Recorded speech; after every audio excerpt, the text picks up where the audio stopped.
that's what really motivates me with passion to really say, if you're a company out there, really consider hiring a reentry citizen, because it's going to change everyone that they're around. Right. It's going their to be children, their families. children, their families. So it's sort of like the butterfly effect. You're changing maybe just this one person. You're offering just this one person a job, but you don't know how many generations down the road you could have changed.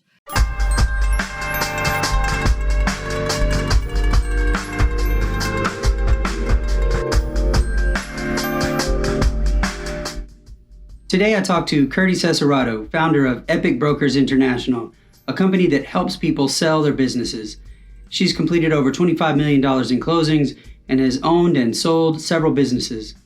But recently she started a new company called Unity Business Incentives, a company that helps employers get the work opportunity tax credits and federal bonding for several types of employees, one of which is the formerly incarcerated. And this is where I got to meet her, from her work in reentry here in the Houston area. We talk about the work opportunity tax credit, federal bonding, and she also says that Unity Business Incentives is still connected to many felony-friendly employers, especially here in the Houston area. So if you're in need of a job, she has hired at least 4 or 5 people that I've referred to in the last couple of years.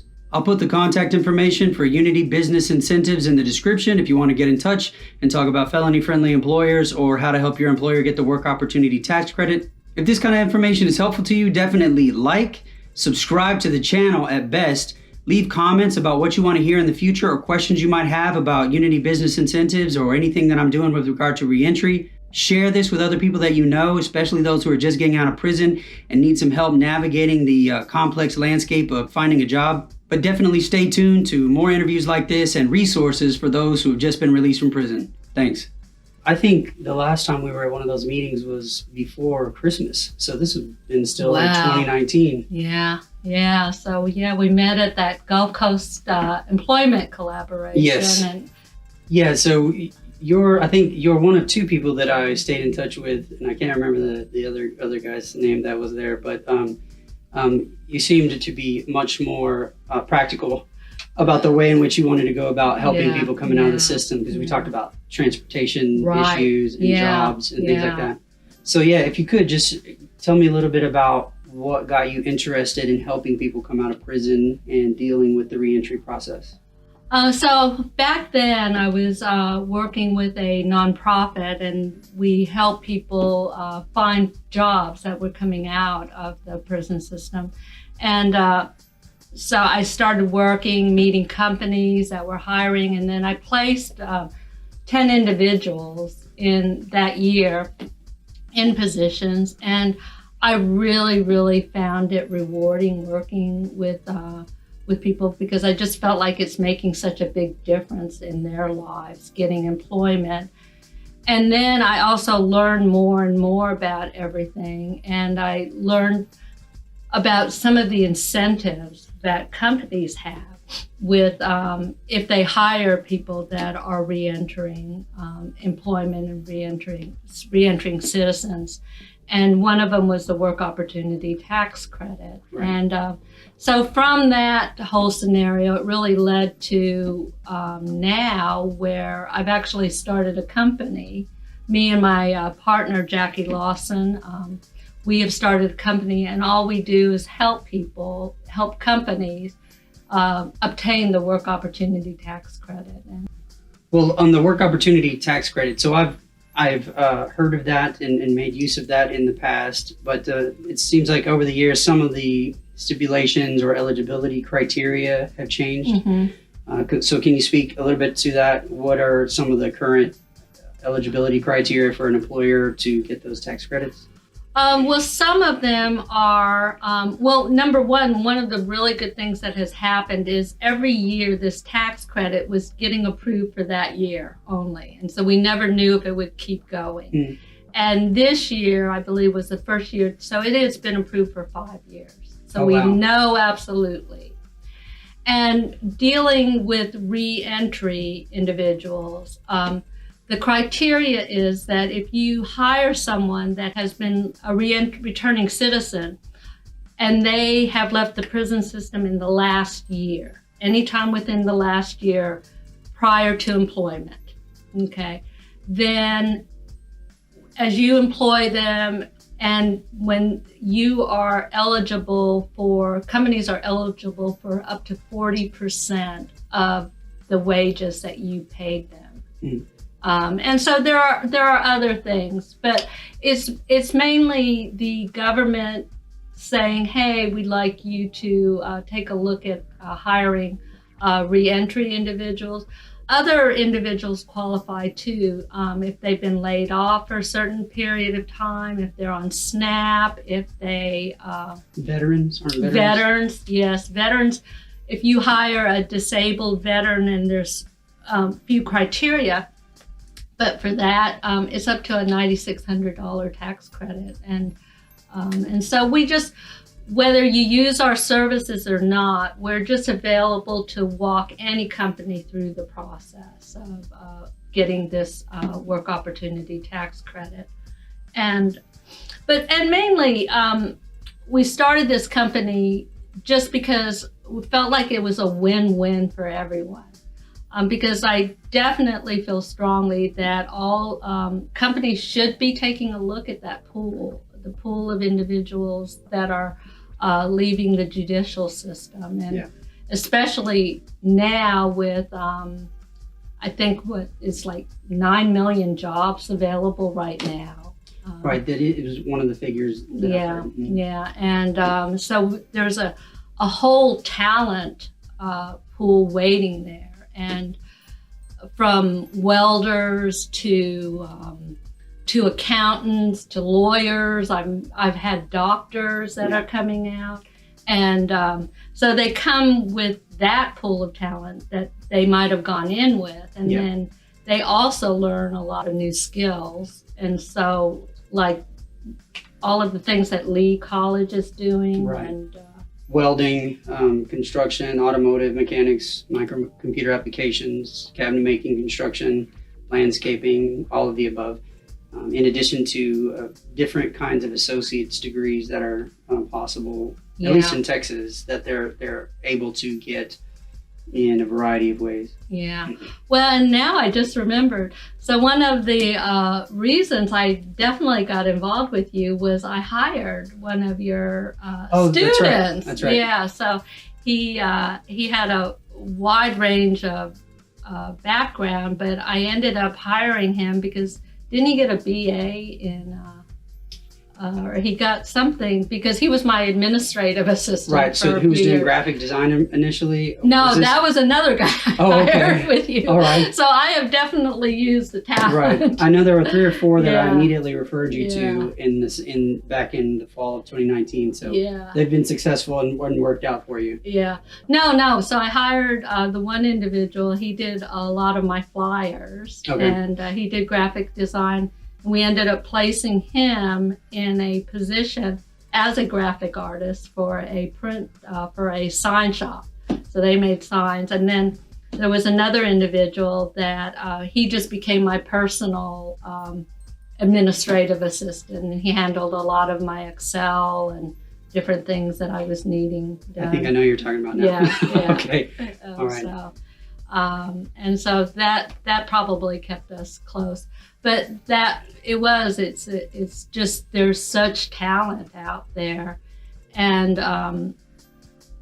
companies, well, right now we actually have more companies that are looking to, and so any of you that are looking for a position, also you can contact me and we'll give you more information.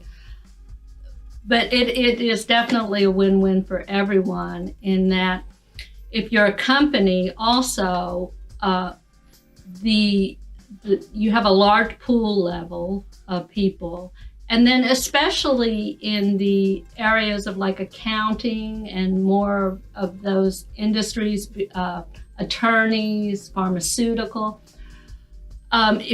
If you hire an individual, a returning citizen, and especially in that industry, they are really going to be more loyal than just a regular employee, because it is so difficult for them to get back into that field. And then the individuals also aren't willing to job hop, so they're not going just after, oh, this company can pay me more money. Right.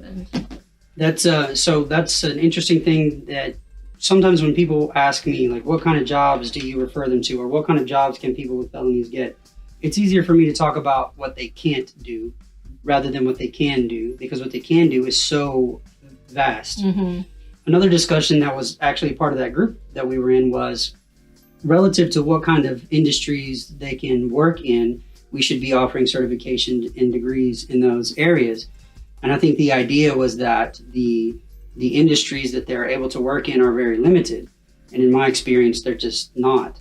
So there are formerly incarcerated lawyers across the country. Reginald Betts is one that I've mentioned many times. He's a Yale lawyer.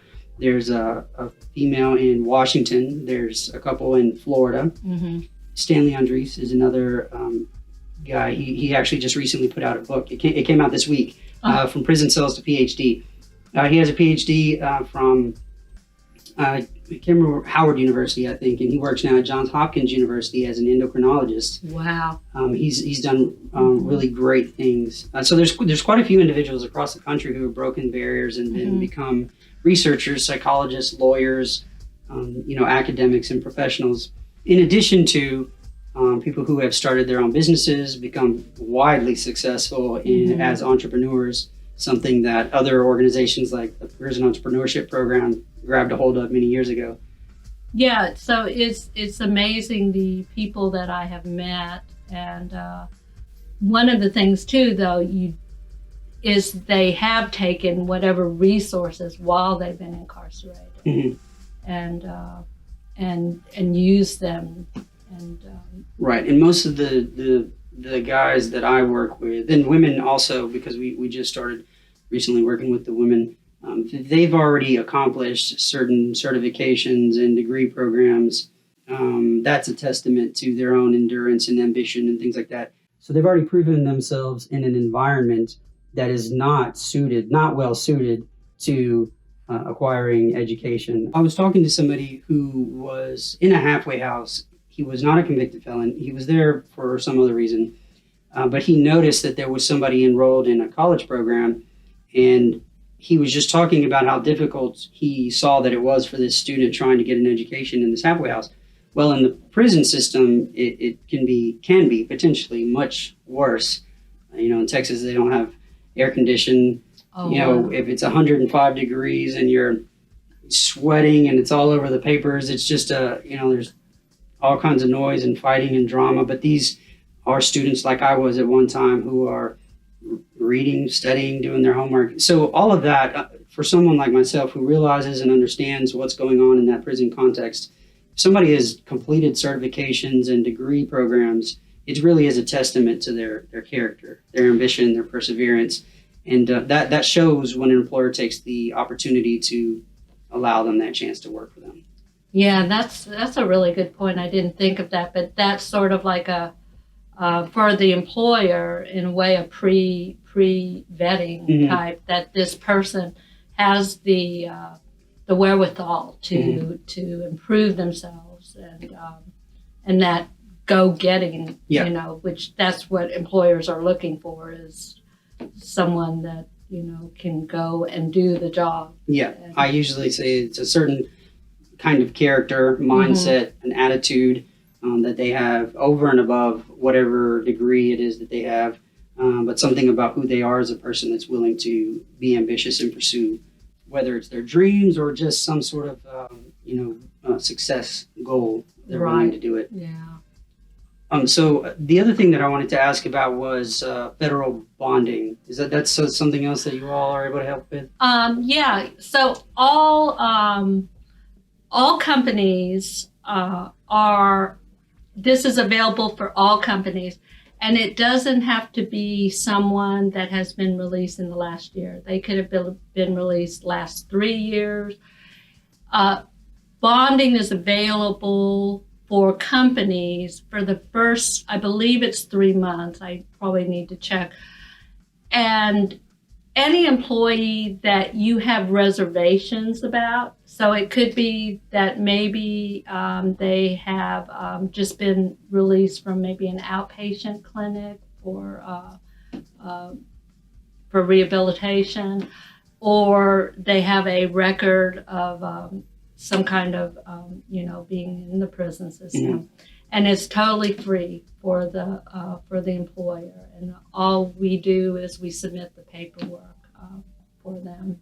So for the work opportunity tax credit, it needs to be within the first year of release. Yes. And at what point do they come see you?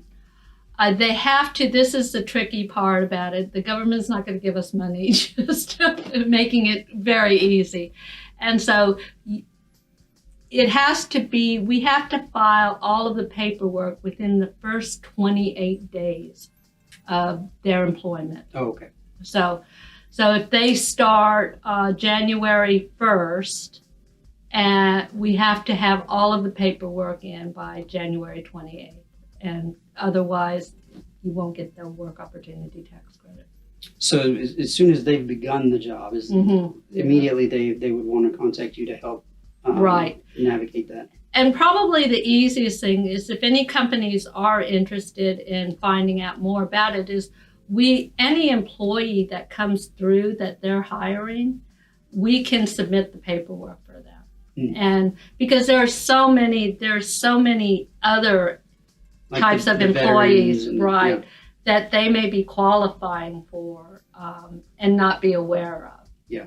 And then also the other thing is, if a employee may not want their employer to know they're on SNAP or something, so that paperwork can be kept confidential if the employer's fine with that. So we don't have to release that paperwork that they're on SNAP or that they've been unemployed for the last, because some people, even after their unemployment has run out, it's maybe taken them longer to find a job, and they may not want to share that either. Sure. And so that's nice. But so any companies that are interested in finding out more about the work opportunity tax credit, the best thing is just to call us, and every time you have a new employee, let us provide the paperwork so that we can see if they qualify. And there's no cost or anything for the employer to find out whether that employee qualifies. So when it comes to employment, as far as the statistics are concerned, I know that involvement in education reduces recidivism. But employment is usually the mediator that most people see as the thing that is keeping people from going back to prison. Going into prison, not having any job skills, not having an education, but while they're there, gaining some sort of job skills and education, and then having a better life upon release. But one of those things that we often run into, and it doesn't have anything to do with incarceration, is oftentimes you will get yourself into a situation in an industry where they want you to have experience first. But if everybody wants you to have experience first, how do you ever get that experience? So that's a normal thing that oftentimes we encounter, but it is especially pronounced for people coming out of prison. So I do think that employers ought to allow that opportunity to take that chance if they think it's a chance. It's really not a chance in a risky sort of a way, but I think there's still a heavy stereotype, a stigma, a real concern about allowing people with felony convictions to work in maybe untraditional or non-traditional areas. But that's something that I saw in you a couple of years ago. Just some of the things you were saying, some of your ideas, I was like, okay, you're not nervous or shy or concerned about a lot of things that other people were, and you had some really innovative ideas about transportation. About that was like the motorbikes I think one day we should give everyone coming out of prison a motorized bike. Yes, and you can go like 25 miles on that thing. Yeah, well, transportation is one of those material needs that's crucial. That was one of the issues I took issue with the group that we were involved in, because it seemed to me like the emphasis was on getting jobs, which is definitely, undeniably a good thing. But there's this whole window of things that need to be taken care of in order to get to that job, like clothing and transportation and identification and food and medicine. Right. And all of that happens in like the first few weeks. And so it is the case that getting a job will get all of those other things in order, but there's this window of time where they need things like transportation. And so in those first few conversations we had, when I realized that's the lines along which you were thinking, I was impressed and wanted to see what else we could do. And that's one thing, though. I think of learning more about all of the obstacles. I didn't realize how many obstacles were in front. And so for a returning citizen to get a job, just getting to the interview, I learned what could be like 3 buses. Yes. And it would take them like 2 hours, 2 to 4 hours, Yeah. and back and forth Right. and everything. And so that was an issue that I dealt with. I didn't have a car, and I would have to take the bus from this area, West Houston, into downtown, make the exchange, and then go wherever. And that whole process would be about 2 hours. Yeah. And that's just to get That's just to get there. Right. And so that's what really motivates me with passion to really say, if you're a company out there, really consider hiring a reentry citizen, because it's going to make a difference to them. It's going to reduce recidivism, because a lot of times recidivism does happen because they don't have employment to make a living and to support their family. And then also it's going to change everyone that they're around. Right. It's going Their to be children, their families. So it's sort of like the butterfly effect. You're changing maybe just this one person. You're offering just this one person a job, but you don't know how many generations down the road you could have changed. You are changing just because that person is working now. Because I've watched it in the individuals I placed. Some of them didn't stay with the same company, but they've moved on to more and different positions. Yeah. That they. Yeah, that was the case with one of the first persons that worked with you. He moved around in a few different places, but he's got a really good job in downtown Houston now. Yeah. And, well, I really appreciate having you here. Yeah. And so for those of you who are interested, it's Curdy Cesarado and Jackie Lawson. Yeah. Unity Business Incentives. Yeah. So if you're in need of a job, one of the things that they're able to do is connect you with felony-friendly employers, is the term that we often use. But then if you just recently got a job and your employer is in need of, you want to help your employer get that tax credit, they can help you with that. And not just if you are a returning citizen, but also veterans, disabled. So if any companies are interested, again, just give us a call or email us. We'll reach out to you. And any of the employees that you're hiring, we can provide the forms, find out if you're eligible for the work opportunity tax credit. In doing all of that, there's no fees or anything unless you decide to use our services, but that's after we found out if you can get the work opportunity tax credit. And so free money. And you mentioned a good point. So Brandon was saying sometimes you have to have experience to get the job. And so I think this is a way that the government is saying, here, let us pay a little bit of your employment payroll and help people that might not be getting having a harder time finding work. Right. Yeah, so one last thing. So we're in Houston. Is that a problem for, geographically? I mean, with somebody getting a job, you're well connected here in Houston, but with an employer who needs help in those areas, are they limited to the Houston area? Right now, yeah.